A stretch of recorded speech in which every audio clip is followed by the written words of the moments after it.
സിജി, ഇതുവരെ ഇസ്രായേൽ ഇറാനെ ആക്രമിക്കുന്നതാണ് നമ്മളൊക്കെ കണ്ടത്. ഇറാനാണ് ആണവായുധ കേന്ദ്രങ്ങൾ തകർക്കുക എന്നൊക്കെയുള്ള ലക്ഷ്യത്തോടു കൂടിയാണ് ഇസ്രായേൽ മുന്നോട്ട് നീങ്ങുന്നത്. ഇപ്പോൾ ഇറാനെ വിട്ടിട്ട് സിറിയയെ പിടിച്ചിരിക്കുന്നു. അതായത് സിറിയയിൽ ആഭ്യന്തര പ്രശ്നങ്ങൾ നടക്കുന്നതിനിടയ്ക്ക് ഇസ്രായേൽ എന്തിനാണ് സിറിയ ആക്രമിക്കാൻ പോകുന്നത്? അതൊരു വലിയ ചോദ്യമാണ്. കാരണം നമ്മളിപ്പോൾ എപ്പോഴും കാണുന്നത് ഒന്നുകിൽ ഇസ്രായേൽ പലസ്തീന് നേരെ ആക്രമണം നടത്തുന്നു, ഗസയ്ക്ക് നേരെ ആക്രമണം നടത്തുന്നു, ഇപ്പുറത്ത് ഇറാനെ അറ്റാക്ക് ചെയ്യുന്നു, ഇവിടെ സിറിയയിൽ ഒരു ആക്രമണം നടത്തുന്നു. ശരിക്കും പറഞ്ഞാൽ സിറിയ ലോകത്തിന് തന്നെ ഭീഷണിയായി മാറുന്നുണ്ടോ എന്നൊരു സംശയമുണ്ട്. ഇവിടെ സിറിയയിൽ രണ്ട് ഗോത്ര വിഭാഗങ്ങളുണ്ട്. ഒന്നിൻ്റെ പേര് ദ്രൂസ് എന്നാണ്, മറ്റൊന്ന് ബദൂയൻ. ഈ രണ്ട് ഗോത്ര വിഭാഗക്കാർ തമ്മിൽ വലിയ ആഭ്യന്തര പ്രശ്നമാണുള്ളത്. അപ്പോൾ ശരിക്കും പറഞ്ഞാൽ ഈ ഇസ്രായേൽ സിറിയ ആക്രമിക്കുന്നതിൻ്റെ പിന്നിലുള്ള കാരണം ദ്രൂസ് എന്ന് പറയുന്ന ന്യൂനപക്ഷ വിഭാഗത്തെ സംരക്ഷിക്കാൻ വേണ്ടിയിട്ടാണ്. അപ്പോൾ ദ്രൂസിൻ്റെ പ്രത്യേകത എന്താ? ദ്രൂസ് എന്ന് പറഞ്ഞാൽ ഇസ്രയേലിൽ, അതുപോലെ തന്നെ സിറിയയിൽ, ലെബനനിൽ, ഗോലാൻ കുന്നുകളിലൊക്കെയുള്ള ഒരു ന്യൂനപക്ഷ വിഭാഗമാണ്. ഏതാണ്ട് 10 ലക്ഷത്തോളം പേരുണ്ട്. ഇതിൽ തന്നെ ഏതാണ്ട് പകുതിയോളം പേര് വസിക്കുന്നത് ഇസ്രയേലിലാണ്. അവർക്ക് ഇസ്രയേൽ എന്ന് പറയുന്ന രാജ്യത്തോട് വളരെയധികം പ്രതിബദ്ധതയുണ്ട്, വളരെ സ്നേഹവുമാണ്. അതിൽ തന്നെ വലിയൊരു വിഭാഗം ഇസ്രായേൽ ആർമിയുടെ കൂടെ ചേർന്ന് പ്രവർത്തിക്കുകയും ചെയ്യുന്നുണ്ട്. അങ്ങനെയുള്ള ദ്രൂസിനെ സിറിയയിൽ ഉപദ്രവിക്കുന്നു. സിറിയയിലെ ബാഷർ അൽ അസദ് എന്ന് പറയുന്ന ഭരണാധികാരി ഏതാണ്ട് 14 വർഷത്തോളം അവിടെ അടക്കി ഭരിച്ചു.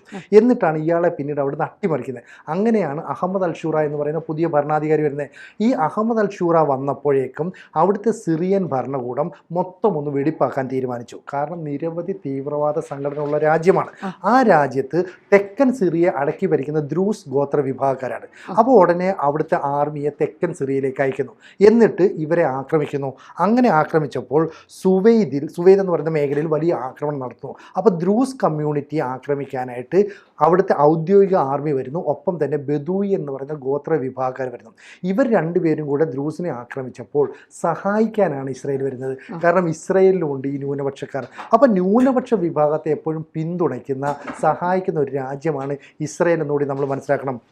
ശരിക്കും പറഞ്ഞാൽ ഷിയ മുസ്ലിങ്ങളുണ്ട്. അതിൽ നിന്ന് വേർപെട്ടു പോയിട്ട് ഇസ്ലാം മത വിശ്വാസമൊക്കെ ഉപേക്ഷിച്ച് ഒരു പ്രത്യേക മതമായിട്ട് നിൽക്കുന്നവരാണ് ദ്രൂസ്. ഈ ദ്രൂസുകാർ വന്നിട്ട് ഈ ഞങ്ങൾക്ക് ഞങ്ങളുടേതായ സ്ഥലത്ത് വേണം, ഞങ്ങൾ ഇവിടെ നിലകൊള്ളാമെന്ന് പറയുന്നു. അപ്പം രാജ്യത്ത്, സിറിയ എന്ന് പറയുന്ന രാജ്യത്ത് യുദ്ധാനന്തര പരിവർത്തനം നടത്തണമെന്നാണ് അഹമ്മദ് അൽ ഷറയുടെ പ്ലാൻ. അങ്ങനെ പരിവർത്തനം നടത്തണമെങ്കിൽ തെക്കൻ സിറിയ കൈവശം വെച്ചിരിക്കുന്ന ദ്രൂസിനെ അവിടെ നിന്ന് ഓടിക്കണം. പക്ഷേ ഈ ദ്രൂസിനെ ഓടിക്കണമെങ്കിൽ അവർക്ക് ഒറ്റയ്ക്ക് പറ്റുന്നില്ല. അപ്പോൾ ദ്രൂസിന് ആയുധങ്ങൾ കിട്ടുന്നു, പണം കിട്ടുന്നു. എവിടുന്ന് കിട്ടുന്നു? ഇസ്രായേലിന് കിട്ടുന്നു. അതാണ് ഇസ്രായേലിന്റെ പ്രത്യേകത. മനസ്സിലായി? ഇപ്പൊ നെതന്യാഹുവിന്റെ എന്തുണ്ടാകാം? പണമുണ്ട്, ആയുധവും എല്ലാം ഉണ്ട്. അപ്പൊ ഈ സഹായം ഇങ്ങോട്ടേക്ക് കൊടുക്കുക ചെയ്യുന്നത്. ഇത് വെച്ചിട്ടാണ് ആക്രമണം നടത്തുന്നത്. അപ്പം സുന്നികൾ ഏറെയുള്ള ബദൂയൻ ഗോത്ര വിഭാഗക്കാർ ഈ ദ്രൂസിനെ അങ്ങ് തീർക്കണമെന്ന് വിചാരിക്കുകയാണ്, പൂർണ്ണമായിട്ട് തുടച്ചു നീക്കണം. അതിന് വേണ്ടിയിട്ടുള്ള ആക്രമണ പ്രവർത്തനം നടത്തിയപ്പോൾ നിരവധി ദ്രൂസ് പ്രവർത്തകർ കൊല്ലപ്പെട്ടു. ഏതാണ്ട് 80ഓളം പേര് കൊല്ലപ്പെട്ടു.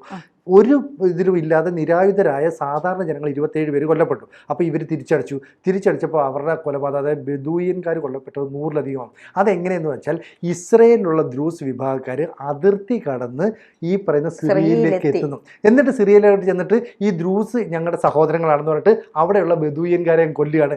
അപ്പോൾ അതിന് വേണ്ടിയിട്ട് ഇസ്രായേൽ വ്യോമാക്രമണം നടത്തി. വ്യോമാക്രമണം നടത്തുമ്പോൾ ഉള്ള പ്രശ്നം, ഈ ബദൂയൻ കൂടുതലുള്ള മേഖലയിലേക്ക് ഇവർ കൃത്യമായിട്ട് ആക്രമണം നടത്തും. അപ്പോൾ സ്വാഭാവികമായിട്ട് അവർ കൊല്ലപ്പെടും. അങ്ങനെ കൊല്ലപ്പെട്ടപ്പോൾ ഇത് വലിയൊരു ആക്രമണമാണെന്ന് തിരിച്ചറിഞ്ഞുകൊണ്ട് അഹമ്മദ് അൽ ഷറ പെട്ടെന്ന് തൻ്റെ സൈന്യത്തിൻ്റെ അടുത്ത് തിരിച്ചു വരാൻ പറഞ്ഞു. അങ്ങനെ തിരിച്ചു വന്നില്ലെങ്കിൽ ഈ സിറിയയുടെ ഔദ്യോഗിക ആർമിയും കൊല്ലപ്പെടും. ശരിക്കും ഗോത്ര വിഭാഗക്കാർ മാത്രമല്ല പ്രശ്നം. അപ്പം തമ്മിൽ അവിടെ ആഭ്യന്തര കലഹം രൂക്ഷമായി. ഈ ആഭ്യന്തര കലഹം രൂക്ഷമായുള്ള പ്രശ്നം ആ രാജ്യം തകർന്നു പോകും. പിന്നെ സിറിയയ്ക്ക് എഴുന്നേറ്റ് നിൽക്കാൻ പറ്റില്ലല്ലോ. അങ്ങനെ ഉണ്ടാകരുതെന്ന് കരുതിയിട്ടാണ് ദ്രൂസിന് വേണ്ടിയിട്ട് ഈ പ്രശ്നം ഉണ്ടായത്. പെട്ടെന്ന് അഹമ്മദ് അൽ ഷുറ മറ്റ് രാജ്യങ്ങളുടെ സഹായം തേടി. അമേരിക്കയോട് പറഞ്ഞു ഞങ്ങളെ സഹായിക്കണം, തുർക്കിയോട് പറഞ്ഞു, അറബ് രാജ്യങ്ങളോട് പറഞ്ഞു. അങ്ങനെ ആ രാജ്യങ്ങൾ ഇടപെട്ടിട്ട് പരസ്പരം ഇവർ തമ്മിലുള്ള ഒരു വെടിനിർത്തൽ കരാറിലേക്ക് പോയി. അതായത് ദ്രൂസ് അതുപോലെ ബദൂയൻ വിഭാഗങ്ങൾ തമ്മിൽ പ്രശ്നമുണ്ടാക്കരുത്, സിറിയൻ ഭരണകൂടം കൃത്യമായിട്ട് ഭരിച്ചു പോട്ടെ, തെക്കൻ സിറിയ ദ്രൂസിൻ്റെ കൺട്രോളിലാണെങ്കിൽ അവർ ഭരിച്ചു പോട്ടെ, അങ്ങനെ ഒരു നിലപാടിലേക്ക് മാറി. ഈ നിലപാടിലേക്ക് മാറുമ്പോഴാണ് ഏതാണ്ട് 180ഓളം പേരെ ബദൂയനുകളെ കൊലപ്പെടുത്തിയത്. ഈ ബദൂയനുകൾ എന്തെടുത്തു? നേരെ ഇസ്രായേൽ കടന്നിട്ട് ഇസ്രായേലിനുള്ളിലേക്ക് പ്രവേശിക്കുന്നു. അപ്പോൾ ഇസ്രായേലിനുള്ളിൽ പ്രവേശിച്ചാൽ അവിടെയുള്ള ദ്രൂസിനെ കൊല്ലാനാണ് ചെല്ലുന്നത്. പക്ഷേ ഇസ്രായേൽ എന്ത് വിചാരിക്കും? ഇത് ഗസയിലെ പോലെയുള്ള നുഴഞ്ഞുകയറ്റമാണെന്ന് കരുതിയിട്ട്, അല്ലെങ്കിൽ ഹമാസ് ആണെന്ന് കരുതിയിട്ട് അവരെ കൊല്ലാനായിട്ട് ശ്രമിക്കും. അപ്പോൾ സംഘർഷം വീണ്ടും മാറും. അമേരിക്കയുടെ പിന്തുണയോടെ ഇസ്രായേൽ ഈ ഗസ ഏതാണ്ട് തീർത്ത് കളയുന്ന ഒരു അവസ്ഥയിലേക്ക് കാര്യങ്ങൾ മാറും.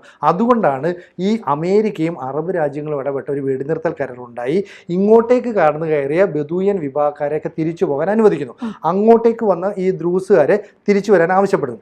ഇതിനുശേഷം ദ്രൂസിൻ്റെ കുറേ ആളുകൾ ഇസ്രായേലിലേക്ക് കടന്നു വരികയാണ്. അവിടുത്തെ മതപുരോഹിതരുണ്ട്, സാധാരണക്കാരായ സ്ത്രീകളും കുട്ടികളുമുണ്ട്, പോരാളികളുണ്ട്.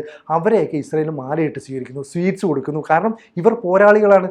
അപ്പോൾ അവരുടെ ഒരു ശക്തി വർദ്ധിക്കും. കാരണം ഇവരിങ്ങോട്ട് വന്നാൽ ഇവർ IDF ചേരും. ഇസ്രായേൽ ഡിഫൻസ് ഫോഴ്സ് എന്ന് പറയുന്ന അവരുടെ സൈനിക ശക്തിക്ക് മുതൽക്കൂട്ടാണ് ഇവർ വരുന്നത്. അങ്ങനെ വരികയാണ്. അതുകൊണ്ടാണ് ഇത്തരത്തിലുള്ള നിലപാട് സ്വീകരിക്കുന്നത്. ഇനി ഇങ്ങോട്ട് കടന്നാൽ നമുക്കറിയാലോ, ഗോലാൻ കുന്നുകൾ എത്ര കഷ്ടപ്പെട്ടാണ് ഇസ്രായേൽ അത് പിടിച്ചെടുത്തത്. എത്രയോ കാലം കൊണ്ട് പിടിച്ചെടുത്ത. അതിൻ്റെ തൊട്ടടുത്ത് ബഫർ സോൺ ഉണ്ട്. ഈ ബഫർ സോണിൽ പട്ടാളത്തിൻ്റെ സാന്നിധ്യം ഉണ്ടാകരുതെന്ന് കൃത്യമായിട്ട് ആഗ്രഹിക്കുന്ന രാജ്യമാണ് ഇസ്രായേൽ. അതുകൊണ്ട് തന്നെ അവിടേക്ക് ആരെങ്കിലും അതിക്രമിച്ച് കടന്നു കയറിയാൽ അവർ വെടിവെച്ചൊല്ലും. പക്ഷേ ഇവിടെ സിറിയയുമായിട്ടുള്ള പ്രശ്നത്തിൻ്റെ അടിസ്ഥാനത്തിൽ ദ്രൂസ് ഗോത്ര വിഭാഗക്കാർ പതുക്കെ ഈ ബഫർ സോണിലേക്ക് കടന്നു വരും.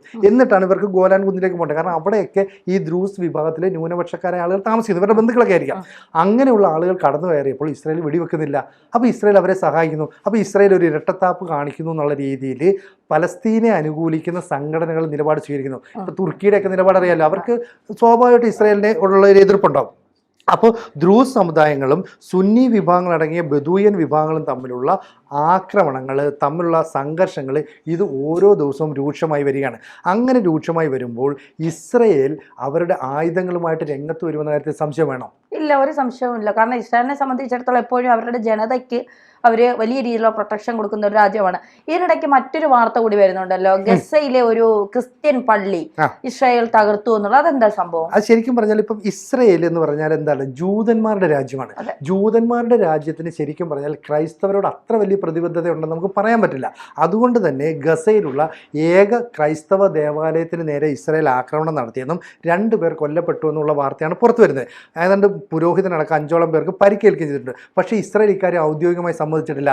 കാരണം എന്താണെന്ന് വെച്ചാൽ ഹമാസ് ഇപ്പോഴും ഒളിഞ്ഞിരിക്കുന്നത് ഈ ഗസ മേഖലയിലാണ്. അവിടെ നിന്ന് അവിടെയുള്ള ആളുകളെ ഹ്യൂമൻ ഷീൽഡാക്കി വെച്ചുകൊണ്ടാണ് ഇസ്രായേലിന് നേരെ ആക്രമണം നടത്തുന്നത്. അതുകൊണ്ട് ഇസ്രായേൽ പറഞ്ഞിട്ടുണ്ട്, ഹമാസിനെ പൂർണ്ണമായിട്ടും തുടച്ചു നീക്കുന്നവരെ ഞങ്ങൾ ആക്രമണം നടത്തും. ഇപ്പോൾ ഹമാസിൻ്റെ ഭീകരവാദികളുണ്ടെങ്കിൽ അവരൊരു ആക്രമണം നടത്തിയിട്ട് ഈ ക്രൈസ്തവ ദേവാലയത്തിൻ്റെ പരിസരത്ത് എവിടെ പോയി വിളിച്ചാലും ആ ഭാഗത്തേക്കായിരിക്കും ഇസ്രായേൽ വ്യോമാക്രമണം നടത്തുന്നത്. അങ്ങനെ ആക്രമണത്തിൽ പള്ളി തകർന്നതാണ് എന്നുള്ള ഒരു വേർഷനും വരുന്നുണ്ട്. നമുക്ക് കൃത്യമായിട്ട് ഇസ്രായേൽ നിലപാട് വ്യക്തമാക്കിയാലേ അതിനെക്കുറിച്ച് അറിയുള്ളൂ. എന്തായാലും സ്വന്തം രാജ്യത്തുള്ളവരെ സംരക്ഷിക്കുന്ന ഒരു നിലപാട് എല്ലാ കാലവും ഇസ്രായേൽ സ്വീകരിക്കും. നമുക്കറിയാം, ആ രാജ്യത്തെ സ്നേഹിച്ചാൽ അവർ അതുപോലെ തിരിച്ചു സ്നേഹിക്കും.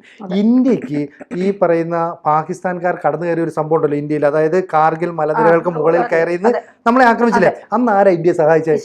എന്തുകൊണ്ട്? അമേരിക്കയെ പോലും സഹായിക്കാതെ GPS നൽകി ഇന്ത്യ സഹായിച്ച ഇസ്രായേലാണ്. ഇസ്രായേൽ അത്രത്തോളം സ്നേഹം ഇന്ത്യയോടുണ്ട്, ഒരു ബഹുമാനവും ആദരവും. മാത്രമല്ല ജൂതന്മാരെ ഇരു കൈയും നീട്ടി സ്വീകരിച്ചത്, അവർക്ക് അഭയം കൊടുത്തതും ഇന്ത്യ എന്ന് അവർക്ക് നന്നായിട്ട് അറിയാം. അതുകൊണ്ടാണ് ഇവിടെ പറയാം. അപ്പൊ ഇസ്രായേലിനെ സ്നേഹിച്ചാൽ ഇസ്രായേൽ തിരിച്ച് അതുപോലെ സ്നേഹിക്കും. അപ്പോൾ ഇന്ത്യയുടെ അടുത്ത് കാണിച്ചാൽ എന്ന് പറഞ്ഞാൽ ഈ ദ്രൂസ് ഗോത്ര വിഭാഗക്കാർ ഇസ്രായേലിനെ അതുപോലെ സ്നേഹിക്കുന്നു, സ്വന്തം രാജ്യമായിട്ട് അവർ കരുതുന്നു. അപ്പോൾ ലെബനനിലുണ്ട്, ഇസ്രായേലിലുണ്ട്, അതുപോലെ തന്നെ സിറിയയിലുണ്ട്, ഗൊലാൻ കുന്നുകളിലുണ്ട്. ഇവിടെ എല്ലാം ഉണ്ടായിട്ടും ആ ജനങ്ങളെ, ന്യൂനപക്ഷക്കാരെ കൊന്നൊടുക്കാനായിട്ട് സിറിയയിലെ ഗവൺമെൻറ് ഔദ്യോഗിക പക്ഷം തീരുമാനിക്കുന്നു. അതുകൊണ്ടാണ് നമ്മൾ തിരിച്ചടിച്ചത്. അപ്പോൾ ബാഷർ അൽ അസാദ് 14 വർഷം സിറിയ അടക്കി ഭരിച്ചിട്ട് ആ രാജ്യം സ്വതന്ത്രമായപ്പോൾ അഹമ്മദ് അൽ ഷിറയുടെ ലക്ഷ്യം അതിനെ ഇനി പൂർണ്ണമായിട്ടും ഒന്ന് തുടച്ച് എടുക്കാതെ പുതിയതായിട്ടൊന്ന് രൂപപ്പെടുത്തിയെടുക്കുക. അതിനെന്ത് വേണം?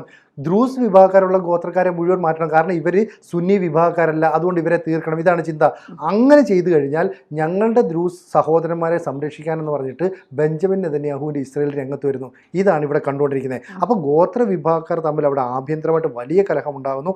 അങ്ങോട്ടും ഇങ്ങോട്ടും കൊന്നു തീർക്കുന്നു, സ്ഥലങ്ങളെല്ലാം തീ വെക്കുന്നു. നമുക്കറിയാം, നേരത്തെ ഇസ്രായേലും ഇറാനും തമ്മിൽ ആക്രമണം ഉണ്ടാകുന്നതിന് മുമ്പ് തന്നെ സിറിയയിലെ ആയുധ സംഭരണശാലകൾക്ക് നേരെ ഒരു ആക്രമണം നടത്തിയിരുന്നു. അതെന്തിനാണെന്ന് വെച്ചാൽ ഈ സിറിയയിൽ ഇത്തരത്തിലുള്ള അക്രമ പ്രവർത്തനങ്ങൾ നടത്തുന്നത് റഷ്യൻ സഹായത്തോടെയാണെന്നും അവരുടെയാണ് ആയുധ സംഭരണ കേന്ദ്രമെന്നും ഇസ്രായേൽ തിരിച്ചറിഞ്ഞു. അന്നാണ് അമേരിക്കൻ സഹായത്തോടെ ഈ കേന്ദ്രങ്ങളും തകർത്തത്. അപ്പോൾ ഇസ്രായേൽ മുൻകൂട്ടി പദ്ധതി ഇട്ടിട്ടാണ് അറ്റാക്ക് നടത്തുന്നത്. ഇവിടെ ഇറാനെതിരെ അല്ലാതെ ഒരു ആക്രമണം നടത്തണമെങ്കിൽ ഇസ്രായേലിന് സിറിയയിലും ചില ലക്ഷ്യങ്ങളുണ്ട്.